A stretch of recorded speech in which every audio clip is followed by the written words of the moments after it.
Hello, we're so glad that you joined us for a walk in the garden.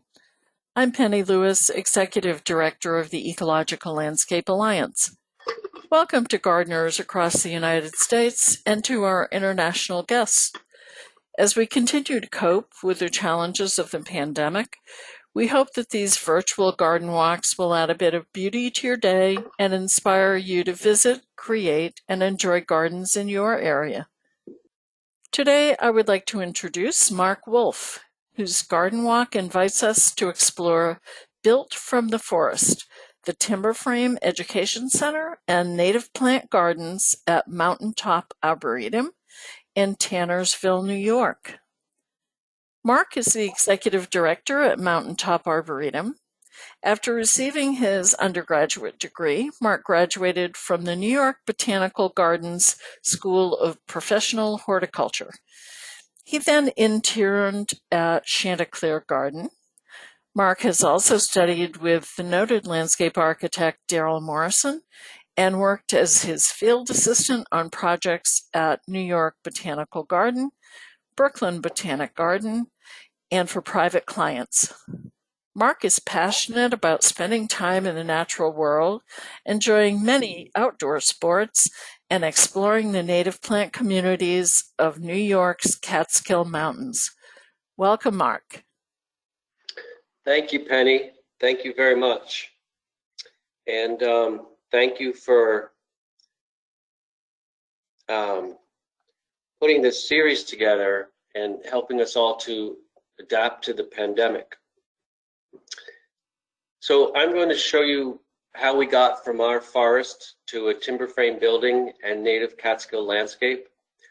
The education center is timber frame, and it's built from 21 tree species from our forest. I feel it's really a true celebration of our trees and the human connection to them.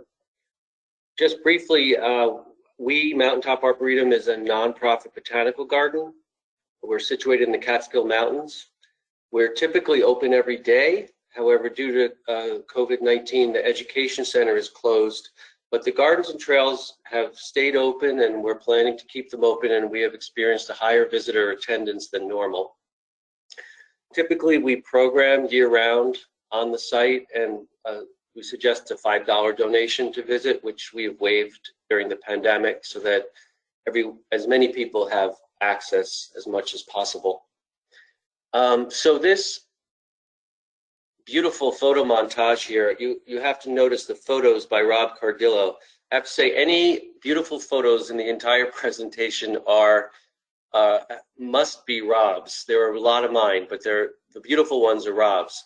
And Rob worked with us as we published a book that we recently published called 21 Trees, which is about the building of the center. And again, it's really a celebration of the trees that were used in the education center. So just to situate you, we're located in the northern Catskills. We're about 120 miles north of New York City, about 200 miles west of Boston. Down here, we're at 2,400 foot elevation. We are in the mountains, which according to the charts, we're zone 5. And because Hudson Valley down here, which there are parts of the valley that are maybe 10 miles away from us that are zone 5, they're 3 weeks ahead of us in terms of their spring.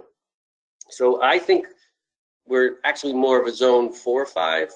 And I'd say, just to give you a feel of what our trees and our forests have to live through and what we as gardeners have to live through, New York City and Philadelphia are probably 6 weeks ahead of our spring, if talking to people there and considering that, like, literally just east of us is 3 weeks ahead. So that's, if you take 6 weeks off of either end, we're about 3 months shorter growing season. Which leads to that elevation and that cold. So we did a natural resources inventory in 2018, and one of the things that we studied, we engaged Hudsonia, which is a not-for-profit down at Bard College, That's where they're based. But we surveyed plants, but we also surveyed insects, and I'm going to refer to the natural resources inventory through this talk because there's a lot of information that I've learned that I'm using for the talk. But we found out that we are maybe the southern outpost for many of these more northern species that are more common, say, in the White Mountains of New Hampshire or the Green Mountains of Vermont. So for phenology reasons, the Arboretum is very important. And so that's one of the things that we learned about our elevation. Something else that's important to us is here we are, little red trees and little red mountains. That's where the Arboretum is, within the Catskill Park. So the Catskills, and I'm going to get into this a little later, forest was pretty much decimated in the late 19th century. And in the late 1800s, with the Hudson River School of Painting and other naturalists, there began to be a movement. And in 1904, the state created the Blue Line, protecting an area within that. And we are also within the New York City watershed, which New York City began to build reservoirs. I believe this was the first one down here, the Ashokan. Here we are again in the Schoharie Reservoir. So in 1906, they began building this system, which today supplies 90% of New York City's drinking water. And if you include the counties north of New York City, it's drinking water for 9 million people. I think this water system, and I used to live in New York City, this is one of the great human accomplishments in the history of humanity, because they're moving water from this small area and creating drinking water for 9 million people, fed entirely by gravity and an unfiltered system. Of course, they add some things like chlorine to it a little bit, from what I remember. But it's gravity fed, unfiltered, and the water, when our rainwater falls here, it doesn't flow east towards the Hudson, it flows northwest to the Gilboa Dam.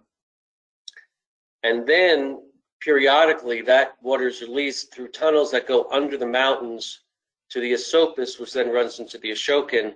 Then all these tunnels connect, go under the Hudson, and go down to New York to reservoirs just north of the city. So the responsibility of being within the watershed and being within the park is a good one, and affords us great teaching opportunities also. So to talk about our trees and to talk about our forest, we have to go back and see how our forest came to be.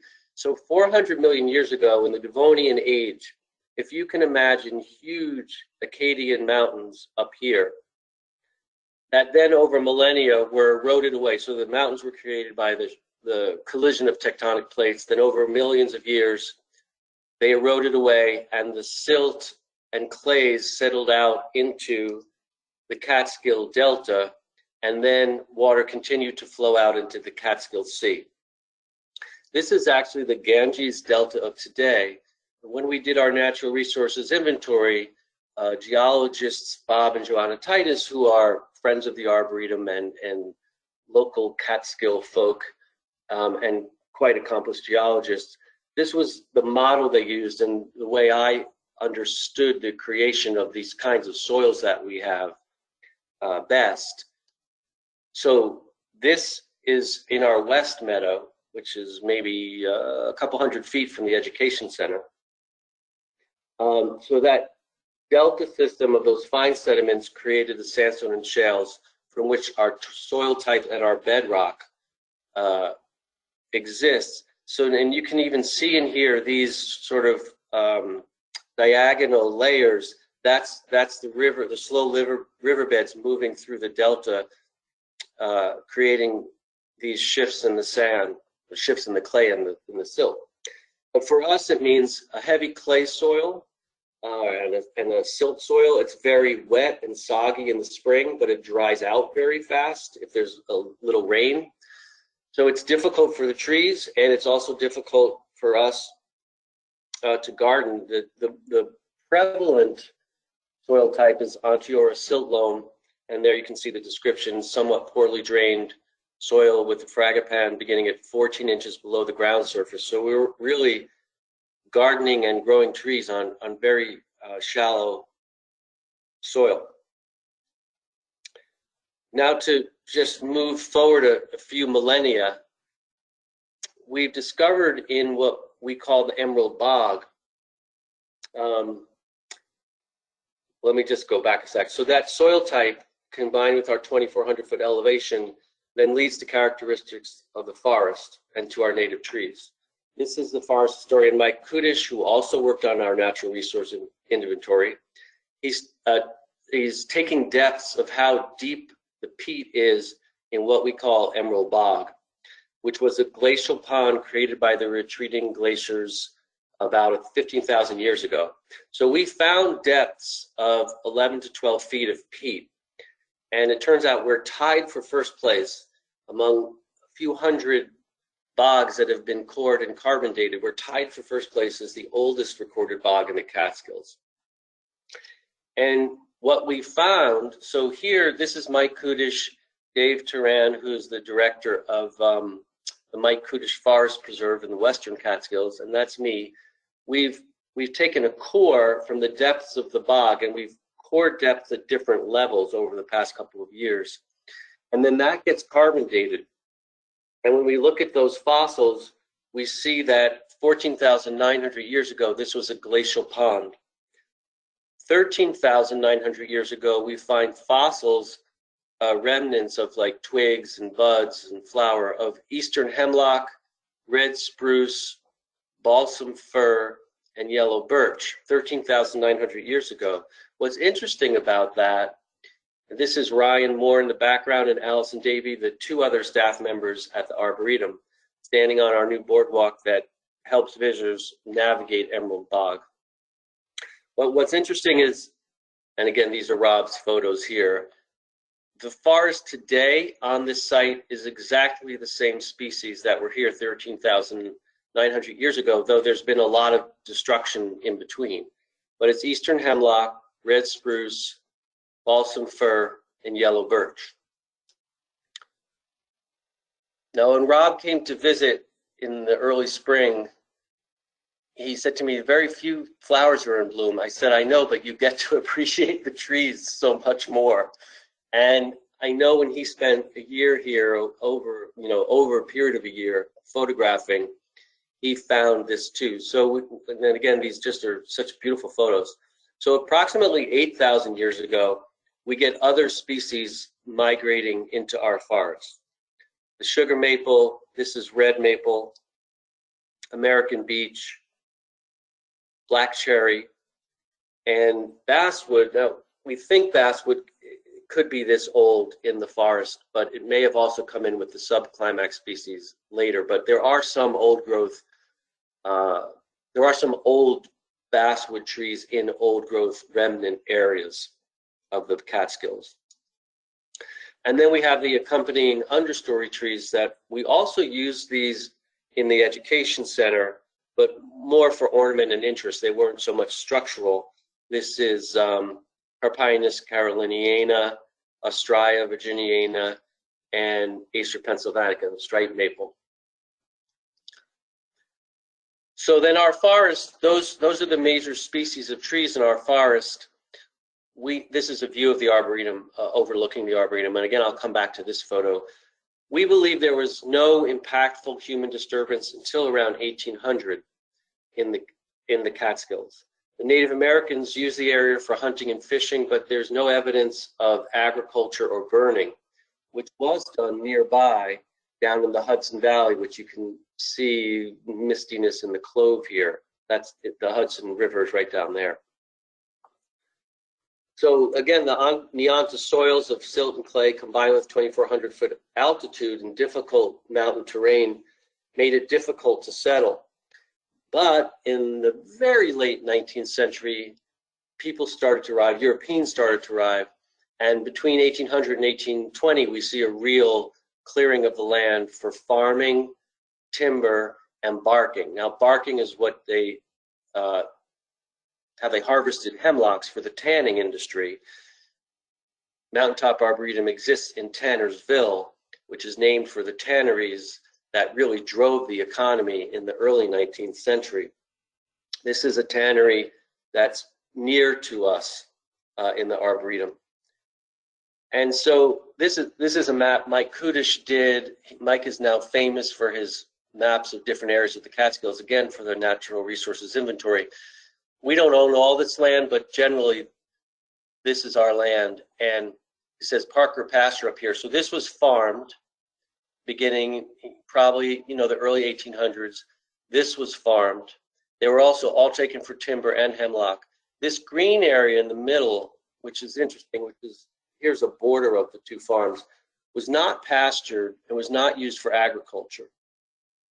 And it today still has characteristics of that ancient forest. Now, partly this understory is bare because it's hemlocks, barely anything grows, but of course also we have deer. By 1850, the tanneries are closing. The forest is pretty much decimated from farming, timber, and tanning. I think, yeah, I already talked about how Tannersville is named for the barking. But we do have on the right there, that hemlock. We have some remnant hemlocks. And but what happened was when they were tanning in 1850, if a hemlock was 10 inches of diameter or less, they left it.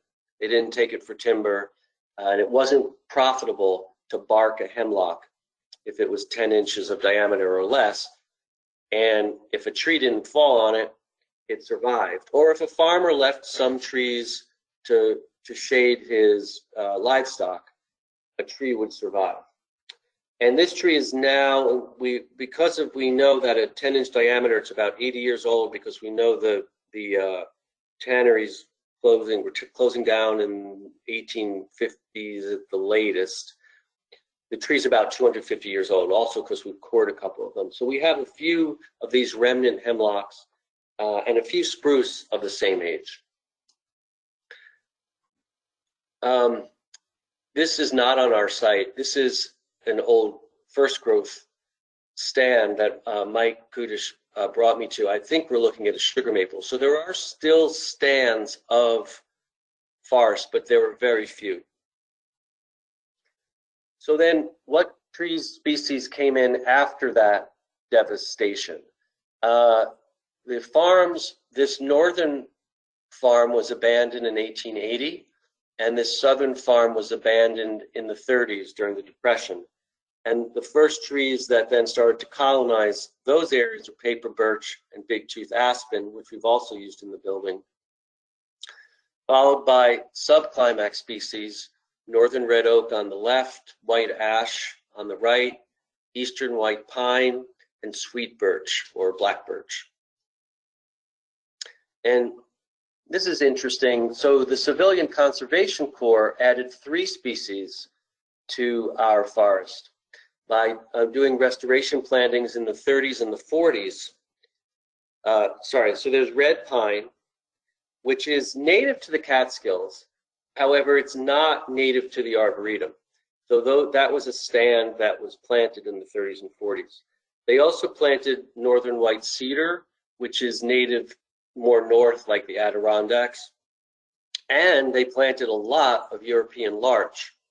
You can go hiking in the Catskills and you think you're deep in a forest, and then all of a sudden you realize you're actually in a European larch forest, because it naturalizes, and these are big trees.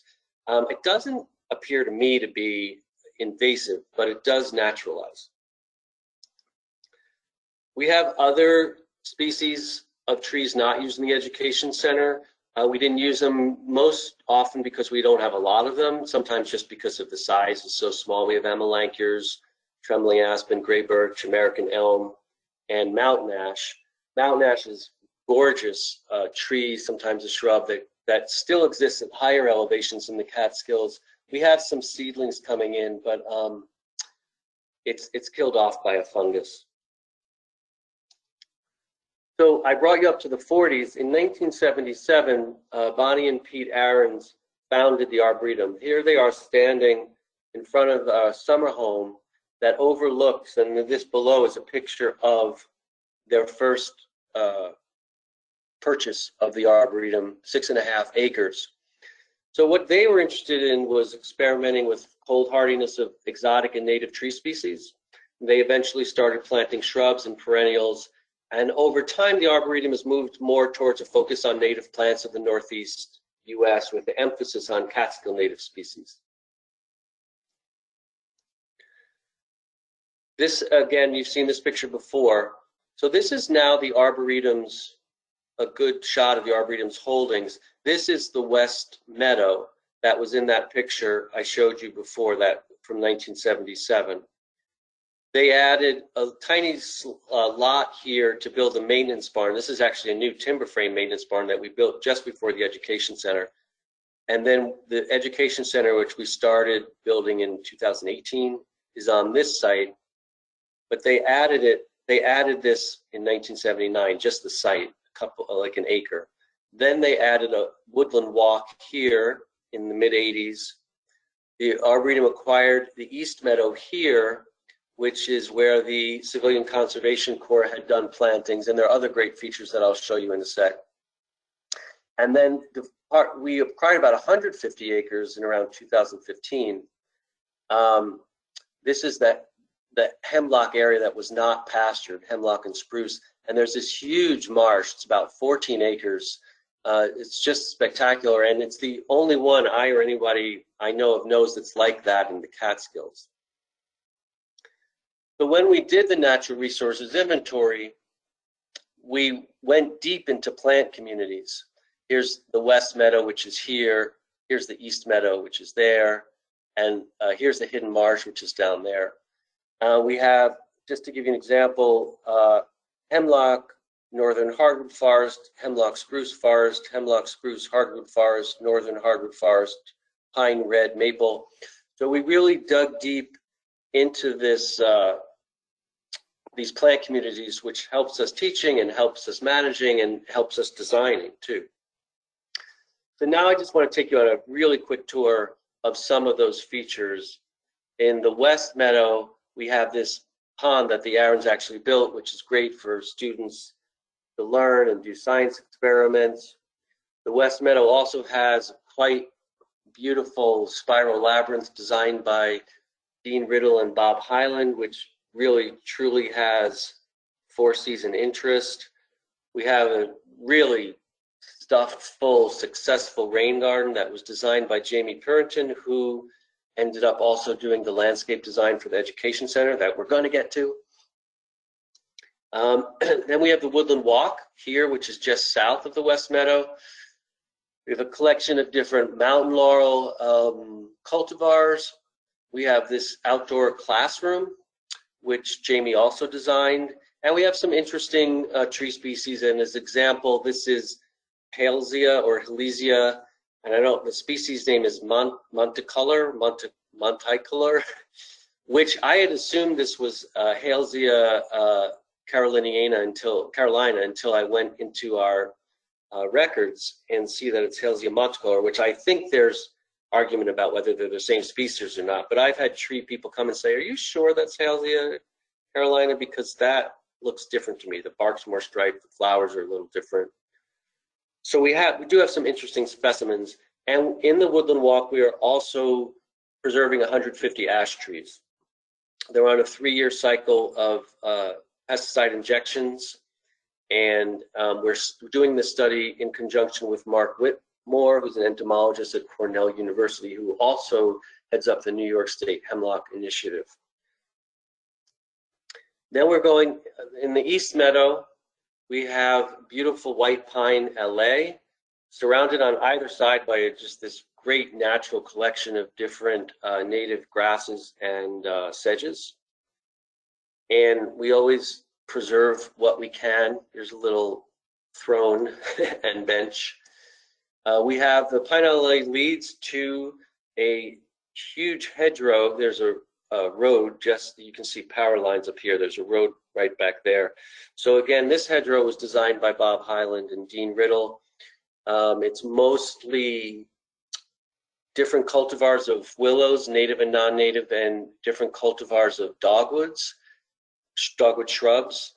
And you know, in our long winters, it gives us a lot of seasonal interest. This is obviously like, you know, March, so it's not a great landscape, but it's just really spectacular for us. and a great example of what you can do with a hedgerow. And then in front, sort of to layer down into the hedgerow, this is Rosa virginiana, and in the background here, there's some low-grow sumac. So there's layering in addition to the color. This is still the East Meadow. We have a boardwalk through a wet meadow and great birding here with this woodland edge type of habitat.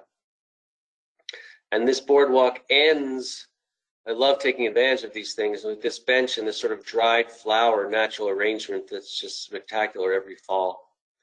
Then we have this large area of Spruce Glen, which here's the Emerald Bog. We have trails through the forest that lead out to this quite stunning hidden marsh.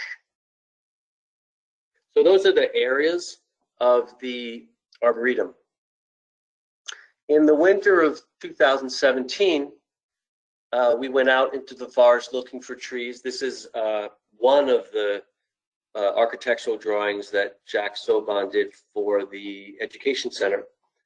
And so again, going back to our elevation, growing conditions, severe winter storms, the trees we have, according to Jack, are really shaped by those conditions and have created really strong and interesting angles and bent forms.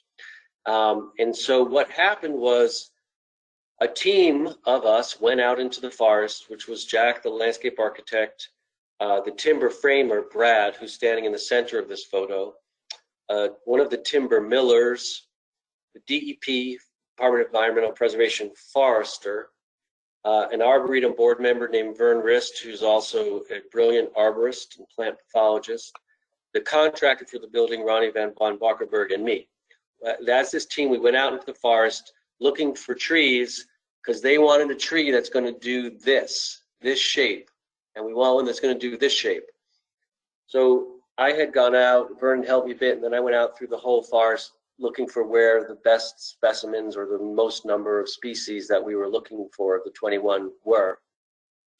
And we would barter with them. They would say, you know, we really want that sugar maple because it's going to be perfect in this location. And we would say, well, that's really a beautiful sugar maple. It's kind of near the trail. We don't want you to take that. And they would say, well, what if you will leave the sugar maple, but you have to give us this black cherry and this red oak. And we would say, okay, you can take those. And then sometimes Vern and I we would sneak back. This is a blue marking saying this hemlock's going to go. And Vern wrote on it, we taped it, we wrote, please do not cut this tree, be wrist, thanks, with an exclamation point. So it was this process of going through the forest, taking trees. Then here in this photo, I love this photo because Brad is telling the lumberman what he's looking for in a tree, because typically the lumbermen are just cutting down trees. They're often just leaving for slash. The parts that we want are often just left in the forest. So he's saying, you know, I want an angle like this when you cut the tree, the next tree, why we picked that tree is because it has this angle. And so that was quite a collaboration, just taking the trees down. Timber framing is a 7,000-year-old method of building buildings. And we used mortise and tenon joinery with wooden pins. There are some drawings here of that. And here, most of the trees were taken out in the winter, but when we did have to take trees out in the fall, in order to preserve the forest soil better, and in order, I would say, also to have a good photo op, we took trees out. This is a local gentleman named Josh Woolheater who has a team of draft horses, and so we did take some trees out in the fall, this method, but usually we went out in the winter under DEP approval with the proper skid trails and all that. Then all the lumber was taken to the Berkshires where Brad has his shop, and that's where the trees were milled, and then they were brought back to our site and here put into place.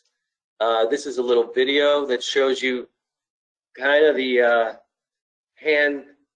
fine handwork that was going on to make things fit in the end, and then the sort of chaos going on in the background of moving these pieces into place.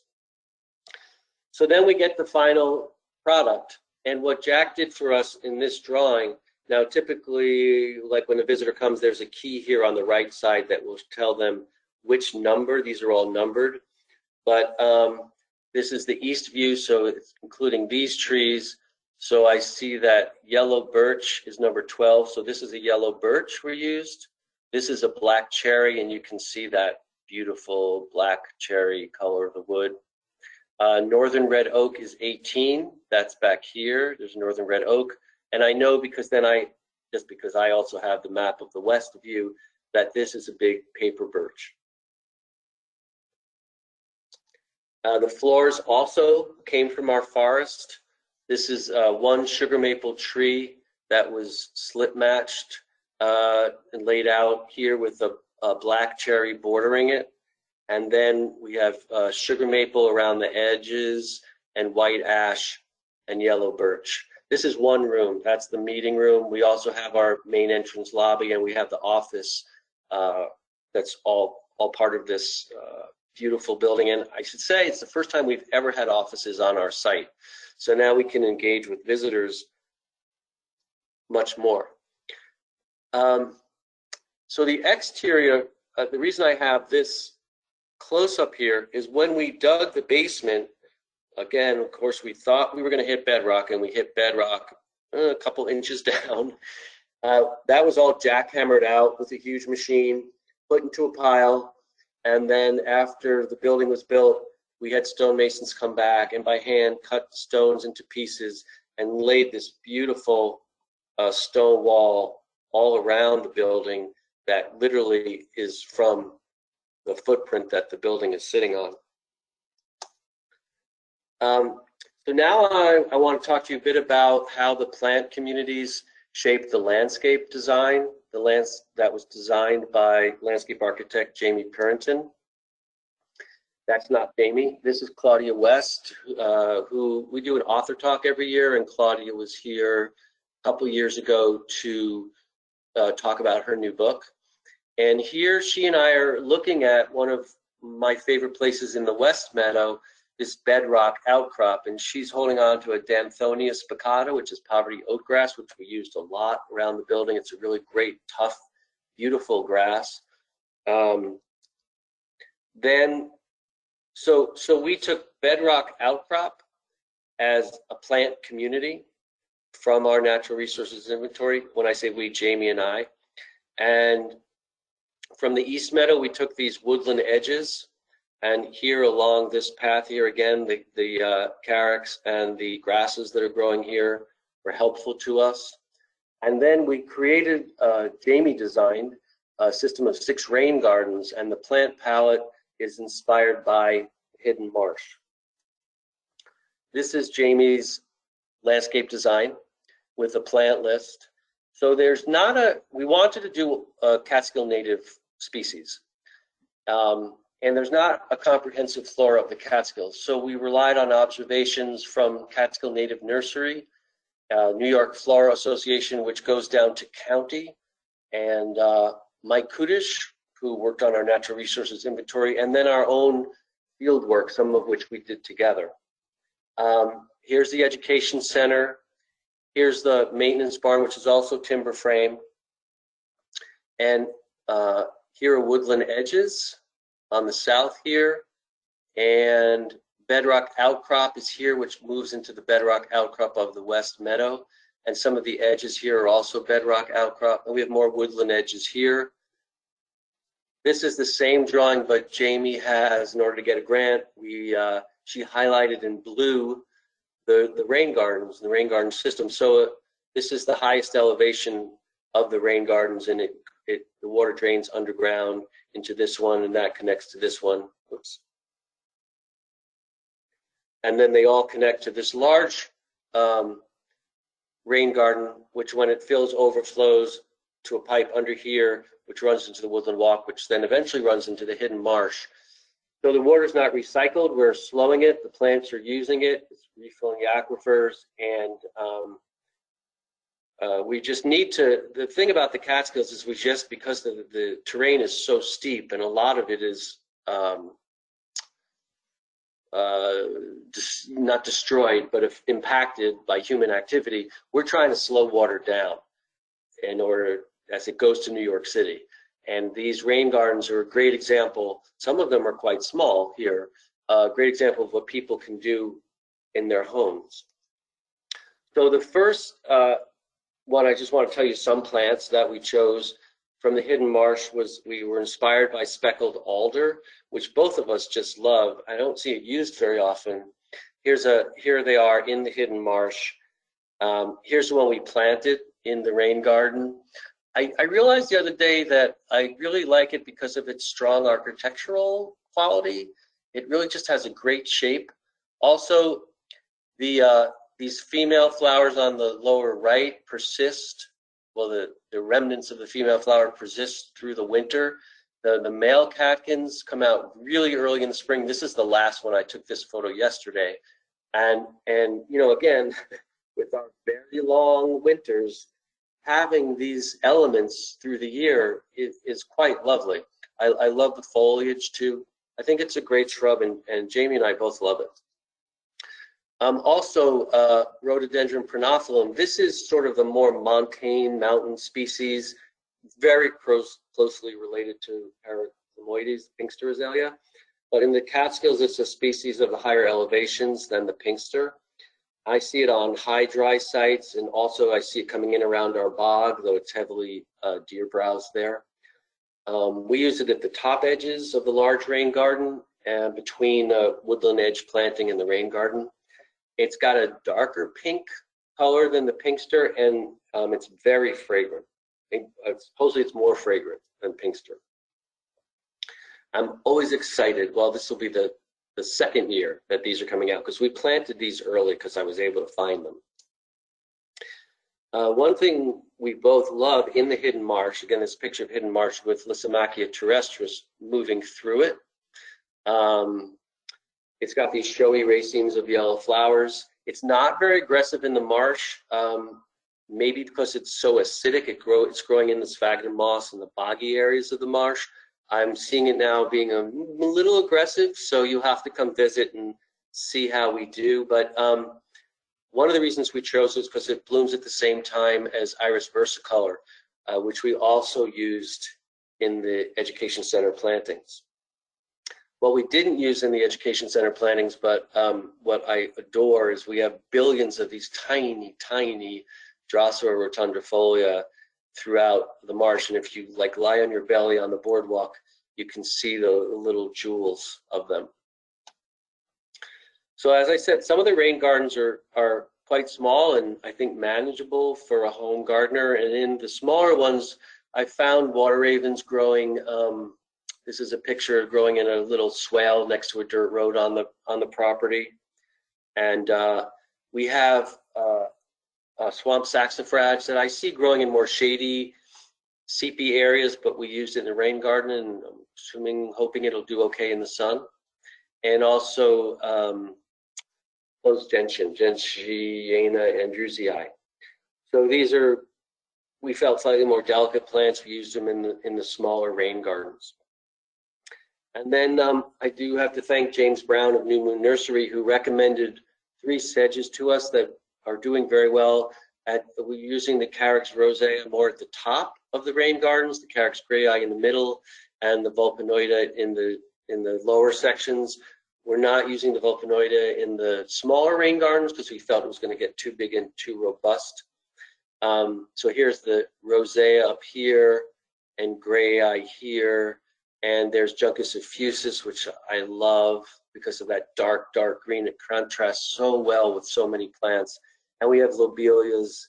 And then 2 plants we used in the large rain garden, grasses, right? Scirpus or they could be rushes. They could be sedges. Scirpus, atrovirens, and cyperinus. Atrovirens has great architecture, and cyperinus is a wool grass that's got just that great woolly flower heads. So we planted in June.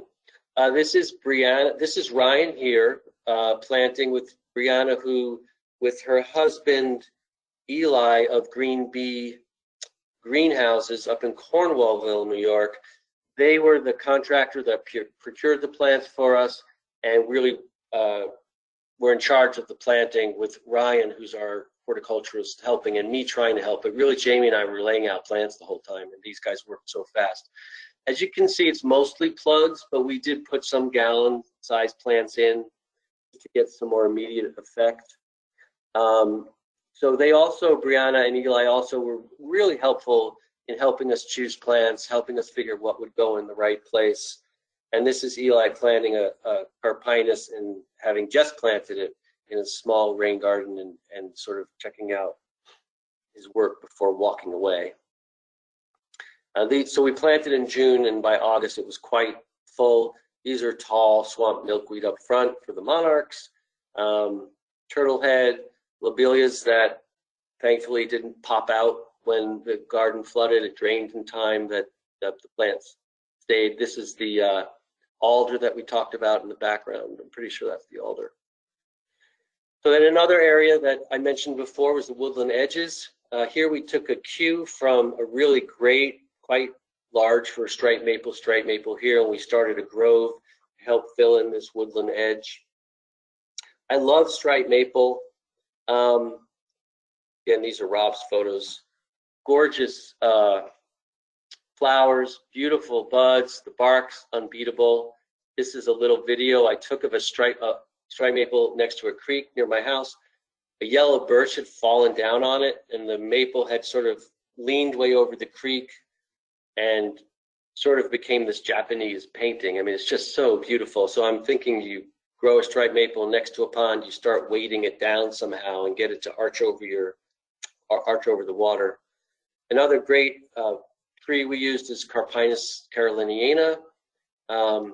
When I got here in 2016, Jamie and I planted above the barn a grove of them. We seeded in Aquilegia and whitewood asters. So I know people use Aquilegia a lot, but it works great when you're seeding it in. And then it goes down to a wall below. It seeds itself into a wall below. So we use then Carpinus. This is Carpinus up front to bring that down. We have a woodland edge here with birches we put in front of the hemlock. And we used some viburnums. They're really more for shade, but we picked casinoides, and we also added nudum because according to Eli at Green Bee, you'll get better fruit set if you're using both. Casinoides is a more northern, very similar species to nudum. We planted kind of your typical ground cover around the maple, but these are, real Catskill native plants that you see on hikes all the time. One plant I love, American spikenard. I've only seen it once. I always mistakenly call it a shrub, but I thought it'd be great under the roof because the snow comes down and crashes, and it's going to come back and look like a shrub in the spring every year. So I'm hoping it's getting enough shade and moisture along this edge to do well. There's some grasses. This is at the top of Huckleberry Point. This is Champsia flexuosa, which is a really lovely grass that we used quite a bit. And then we also used Carex appalachica, just a great plant. Here it is on both sides of the path with penstemon up here, penstemon down here, crosses the path. Whitewood asters down here, could be cordifolia, but crossing the path there too. So this is a great plant too. Then just the final part is the Mountain Top bedrock outcrops. Again, Claudia and I looking, and this is in the West Meadow, again, 100 feet from the education center. So we're looking at Danthonia. This is a great plant, 3-leaf cinquefoil. It's got a new genus, but I know it is Potentilla tridentata. Great for rock gardens. And there's also Antenaria, pussy toes species around here. So this is Danthonia on a mountain ledge. I've also heard lectures about this as a potential lawn grass. So I love this grass. You can barely see just a few seed heads up here. And tough grass, obviously it's doing well. This is full sun. It does well in sort of high shade in pines, and it's just, we used it sort of as the plant that tied everything together, that low ground cover that we could use in every area. And Jamie and I also went with Brianna to this area on the escarpment to look for inspiration for our bedrock outcrops. And I love this little, almost like its own little design garden there with pitch pine. We didn't have pitch pine, but Jamie and I talked about introducing one into our outcrop areas. Two great plants of these mountaintop areas, tough areas, sweet fern up front and Diarvilla in the back, Diarvilla lanicera. I learned about Diarvilla from Daryl Morrison. This is from his design and planting that I helped him with at the Roundhouse, which I spoke about a year or two ago at an ELA conference. Daryl uses it on slopes, often in shade. It's really it's a good, tough plant. And the Catskills, you have to use it where you want it and where you want it to move, because it's very aggressive. But, you know, with a staff of 3 on 178 acres, we like aggressive native plants. This is we experimenting with the native lawn. So we did a seed mix of some of those species from the bedrock outcrops, like the Antonaria up front and the bluets in the background. We plugged Antonaria in here, but we also seeded into the areas between the stepping stones with the seed mix that we used in that oval that you saw. We used gray goldenrod and again this potentilla. And this morning, we let it grow up, we cut it back down to 4 inches, and we're going to keep it at 4 inches. And in a couple weeks, we're going to let people walk through here. And I'd like to get some sort of bedrock kind of stones to just sort of have a path moving through very, very informally to this bedrock outcrop. And the seeding here, again, the Danthonia, the Antonaria species, we used Fragaria virginiana, Penstemon hirsutus, Symphytrichum laterifolium. Some of these are, weedy plants. We're going to mow them, and I spoke with Chrissy Boyes at Cornell, who was very helpful, and she's done a native lawn and done a lot of work on it. And she said, if you mow it 4 inches, probably the Symphytrichum and the Penstemon will still flower, which was what we planned to do. So that's the talk. How'd I do? Wow, 50 minutes. These are all the credits at the right. You don't have to read them all. This is my information. This is the team that built and designed the education center and the landscape. This is the team that worked on the natural resources inventory. This is the team that worked on the book 21 Trees.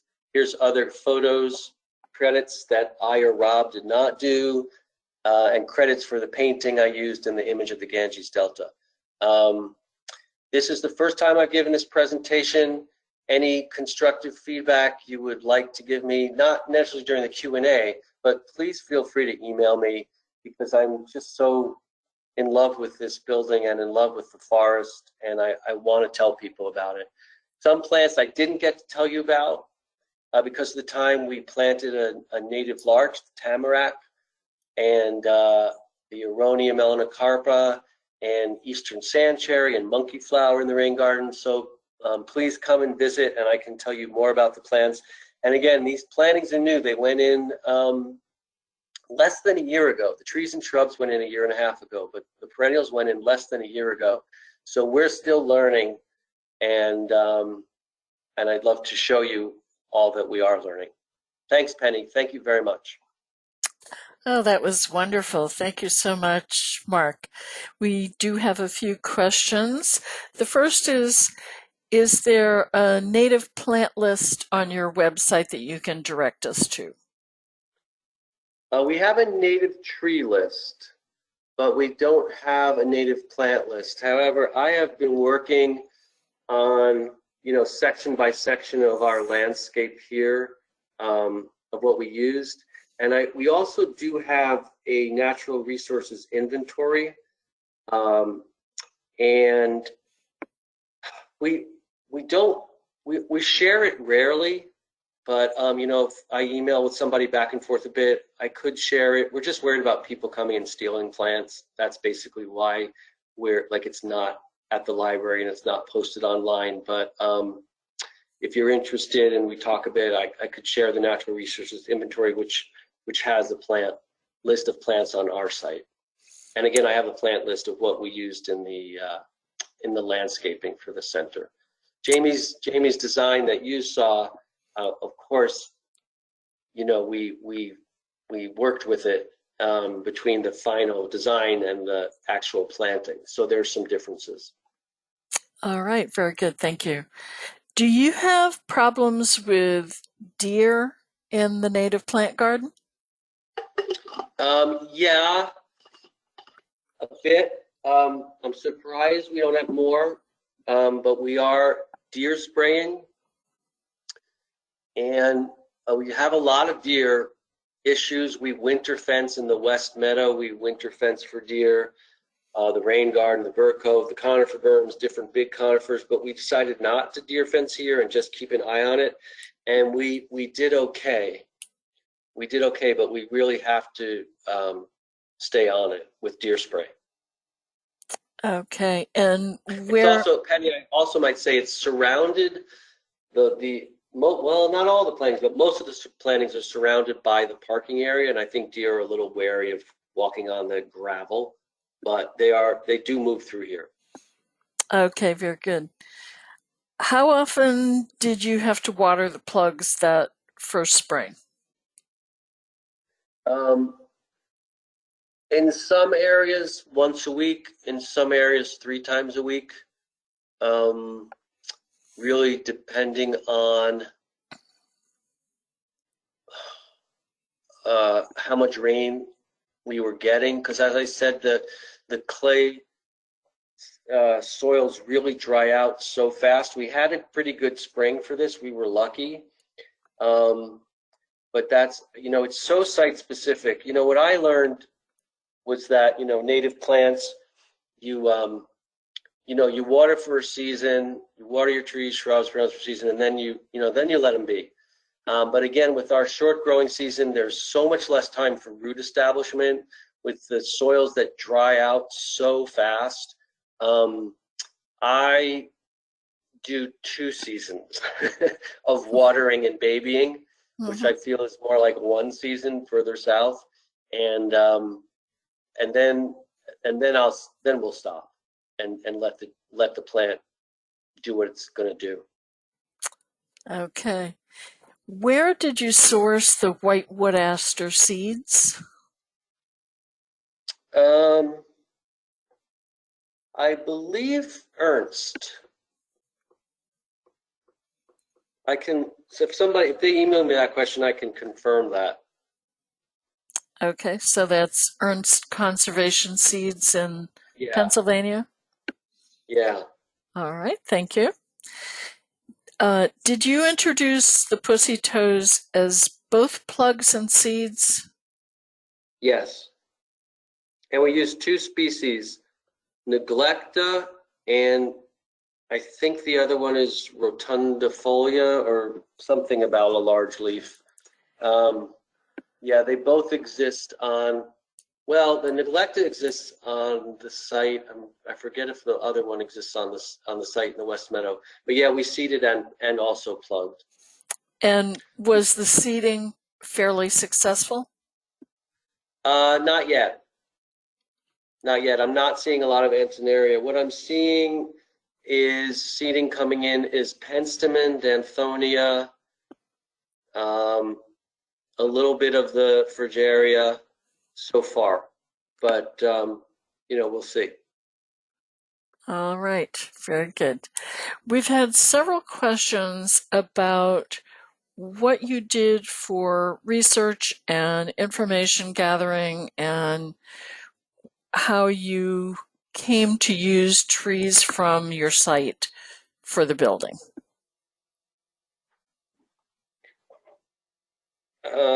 So what's the question, Penny? So I think the question is, did you have pushback for taking trees down in the Arboretum? No, we didn't. And there's some neighbors that border that lent us a couple of trees too. You know, we really took trees from the center of the forest. I think the Catskills has such a history of working with the trees. There's so much lumber still happening here that I think the way we took it selectively and the way we're celebrating the trees and the connection, we've really only had really strong positive feedback. I haven't heard any negative feedback, but again, you know, we haven't cut trees that the visitors have views of. Good point. This question is, did you intentionally leave any of the disturbed area unplanted to see what would naturally recover? In the area that was taken for timber, or in the area where you planted the education center? No, we didn't intentionally leave anything unplanted. No, that's not a bad idea though. Next project. Yeah, I will say what we did do, where some of the trees were taken and a lot of ash was taken down, we put up deer exclosures out there to see the difference of what's going to come back with the new sunlight in the canopy. But that was more where ash was harvested because it was about to all come down because the borer had devastated that area, specific areas so much. Next question is, what plans do you have for keeping out non-native invasives? What? Keeping out non-native invasives? Well, I'm always thinking of different ones. You know, there's a place where I go biking, and there's a stand of Carpinus caroliniana that's become a hedge, and it's natural. It's along a path, so maybe it's been cut back because they're cutting back the path every year, but it's about a 10-foot stand, and it's holding its own against the knotweed that's there. But you know, it's Carpinus caroliniana, I think, is a slow-growing plant. There's a big Rudbeckia laciniata, which I think that's the one at NYBG. They had success with that against Japanese knotweed. Like if they really weakened the knotweed and overplanted with that.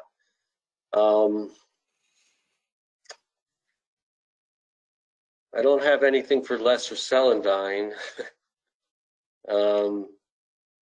Guess that's what I have.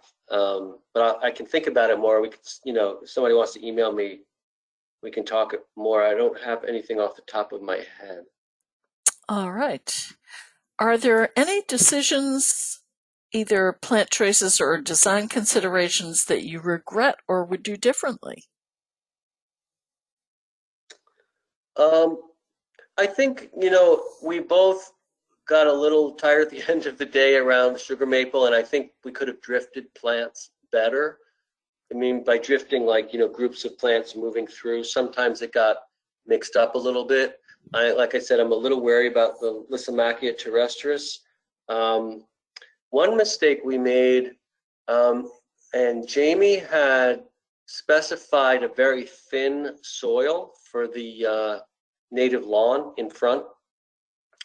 But then we forgot about that, and a different contractor, actually with Green Bee, brought the soil in, and they just brought in their typical garden soil, which they should have done. There was no reason why not to.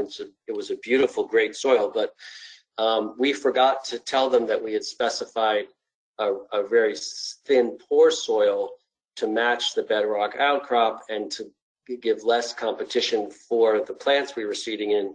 So we spent a lot more time weeding than we might have otherwise, but I don't know, we might have spent a lot of time weeding anyway. The regrets, I mean, we're just sort of still fixing. Like I wish we had thought more about a pitch pine, but we're going to add a pitch pine. We tried to keep views of the education center open, but then we thought, well, maybe it's a little too open, so we're putting in a sugar maple. And I think it's too early to know if we regretted put something in that's become too much of a problem. I think it's a little too early. Mm-hmm.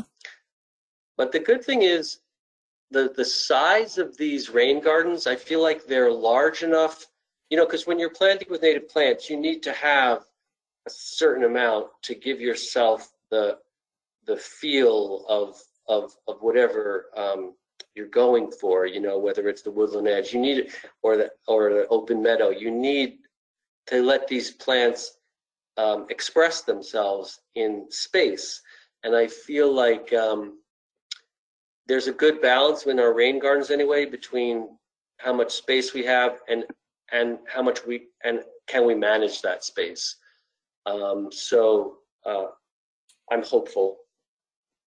But check in a year, and I'll probably know more about mistakes than I know today. Very good point.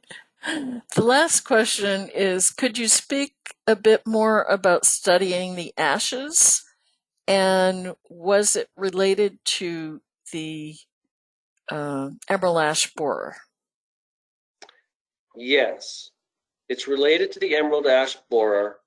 What we've done is we selected, and this was, I arrived here in 2016, so it was already the first or second year of the research. We selected approximately 150 trees. It was decided that in this instance, using a pesticide was acceptable because we were injecting it, and the ash is wind pollinated and not insect pollinated. So these trees were put on a 3-year cycle. So 50 trees have blue tape, and 50 trees have green tape, and 50 trees have purple tape.